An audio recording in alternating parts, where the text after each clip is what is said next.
on high, powerful targets all around the world. Today we're in Paris. Our target is Viktor Novikov. He's a very well-known fashion owner and a well-known oligarch, but in reality, he's actually the leader of a spy ring called Iago.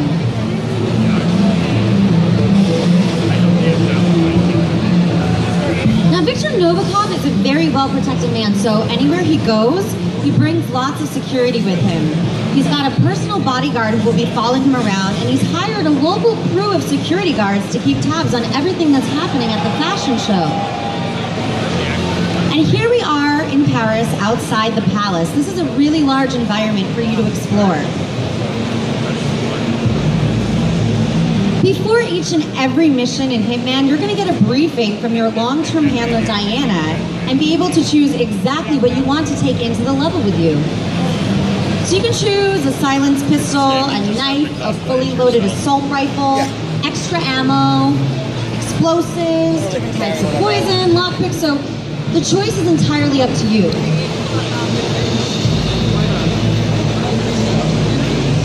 I mean, I'm never going to take any of this. As you play through the game, depending on what you do and how you play, other items are going to become available to you in loadouts, so each time you go into Paris, you can change how you play.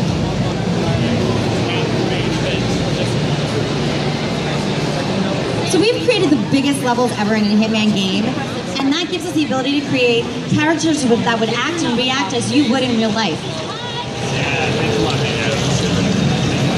So just like that news crew there, they weren't too happy that we walked through their shot.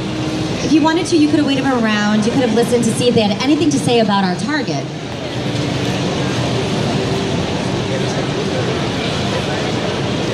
So the agency has arrived our formal but incognito invitation to the fashion show that's taking place here. So we're free to walk around the public areas of the palace.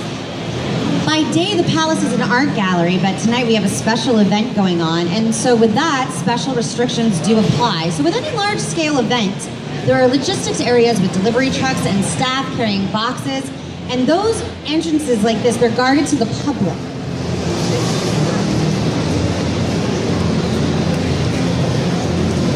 Sir, you can't go through here.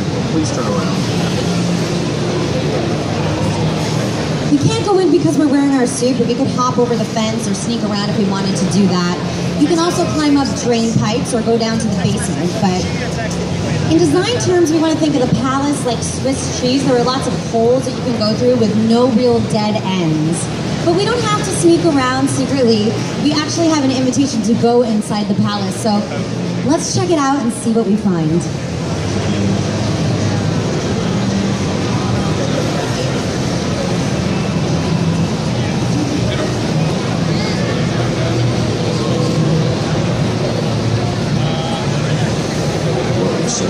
Enjoy the show.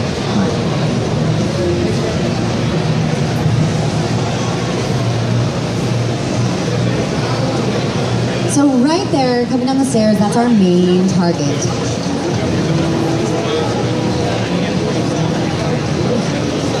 There he is, Viktor Novikov. He's laughing in the applause, as he does. Congressman, a pleasure as always. Make sure to join Dahlia and I for drinking. There's someone who'd like to meet. Now, hold on. He's not. If you'll excuse me, Congressman, urgent matter. Do enjoy the evening. So Novikov's bodyguard obviously whispered something upsetting into his ear, so we're going to leave him alone and we're going to explore the mansion. This gives us an opportunity to think about how we're going to plan out our assassination and explore different areas of the palace.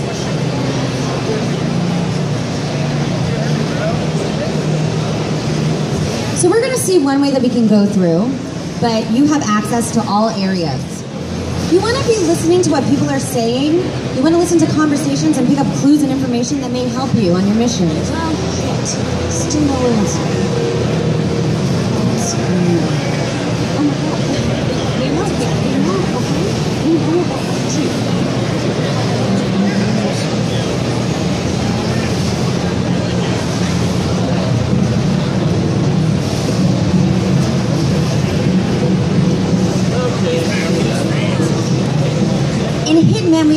death traps per square meter than ever before, and this gas lamp is only one example. I'm going to show you a few more.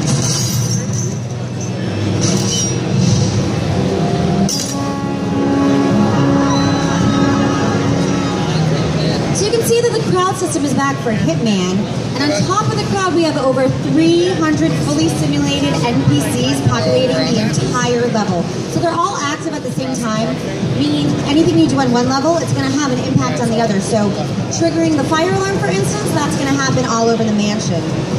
As a comparison, in the last Hitman game, we had around 40 or 50 NPCs at the most densely populated checkpoints. So this is a massive increase to any of those 300 characters. And any of them are potential targets in contract mode, which is back from Absolution.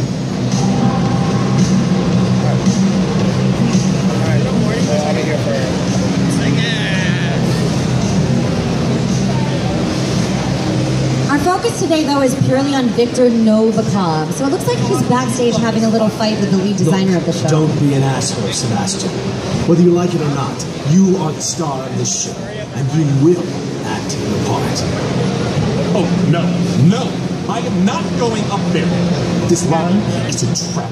You may need to sell out, Victor. I can't fix this. So I'm not allowed backstage in my regular outfit, so we're going to need a good disguise. So we're going to take down the stylist here and grab his clothes.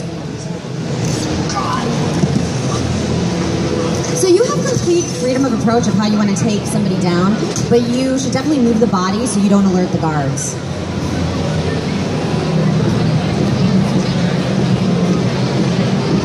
Now that I'm disguised as a stylist, I have access to different parts of the building, so again, I'm relatively free to walk around. So unless I do something illegal or someone happens to see through my disguise, I should be okay. So a lot's happening here. You can see that he's really stressed out. What we're going to do is I'm going to show you an example of how you can make your own rules and get under some of the character's skin. So when you have time and you want to be creative, you can do something like this.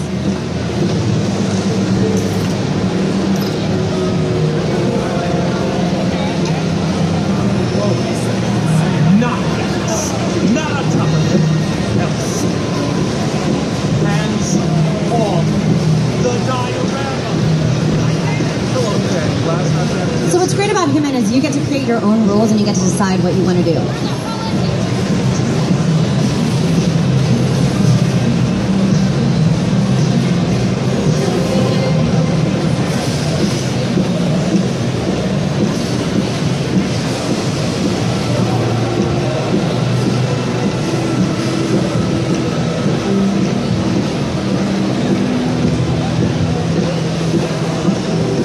So we found Victor Novikov here, but he's with his security guard, so we don't have easy access to him.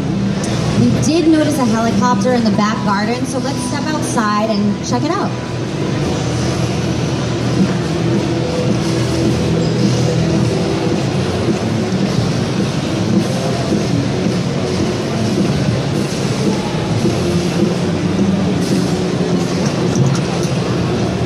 In and out and still refresh me. It's like, hello.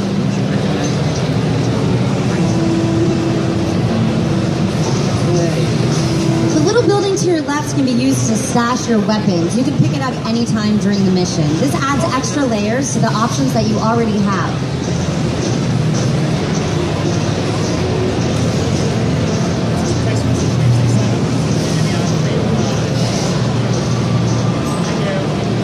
Instinct is back for Hitman, but it's truly optional, so you can turn it on and off depending on your play style.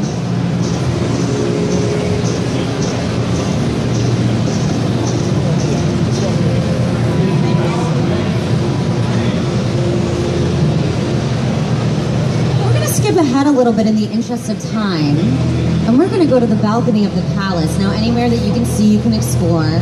So we're going to check out that first floor on the balcony.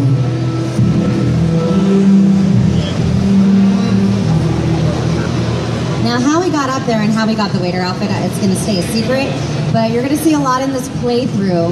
As you can see, the atmosphere is really different on this floor. You're going to see that there are some waiters. They're going to be moving stuff up and down the stairs. This is a great way to hide your weapons. You can give them to the waiters and they'll take them upstairs for you. But even though you're in the outfit, the guards don't recognize you, so they're tempted to frisk you here. Alright. Hey, sorry, we can't let anyone through without doing a security check first. It's just standard procedure.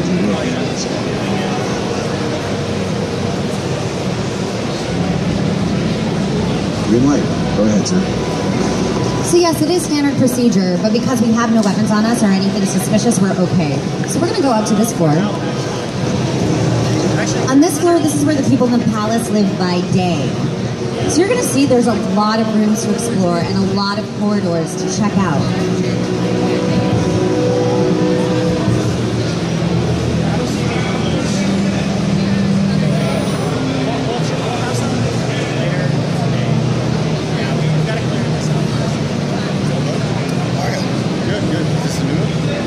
There are also going to be some guards patrolling, and there's an additional target that you're going to need to take out during a secret auction in a lavishly decorated room.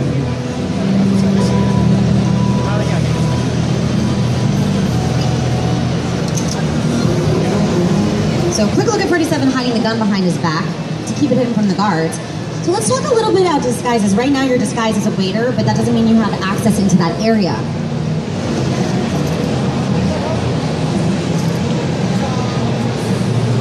So you have to hide from the guards. So disguises are powerful and they'll get you into different areas, but that doesn't mean they're a complete free pass.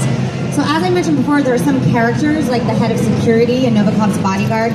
They can see through your disguise no matter what. And there's going to be other characters that can too. We're going to call them enforcers, and the enforcers have triangles above their heads. So I'm going to show you right here how that works.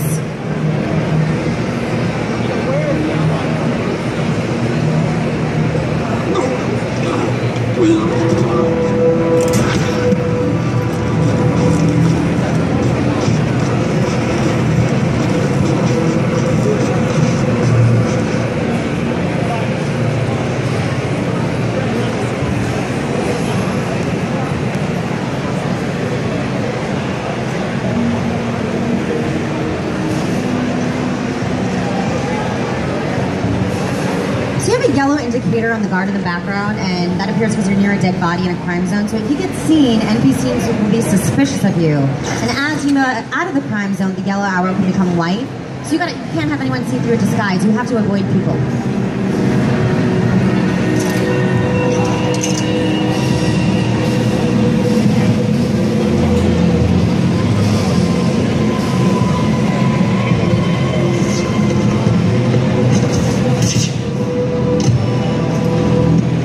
Change disguises, the enforcers will also change disguise. So you're always going to have to be on the lookout for enforcers if you want to get the most out of your disguise.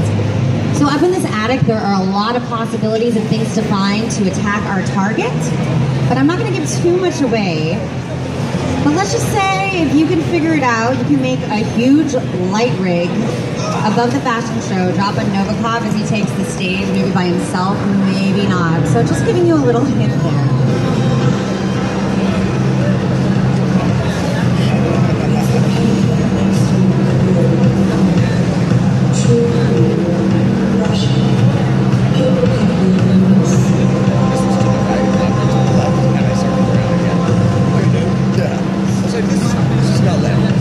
It's really fun making a plan, manipulating situations, and making the rules happen the way that you want them to. And that's what Hitman is about.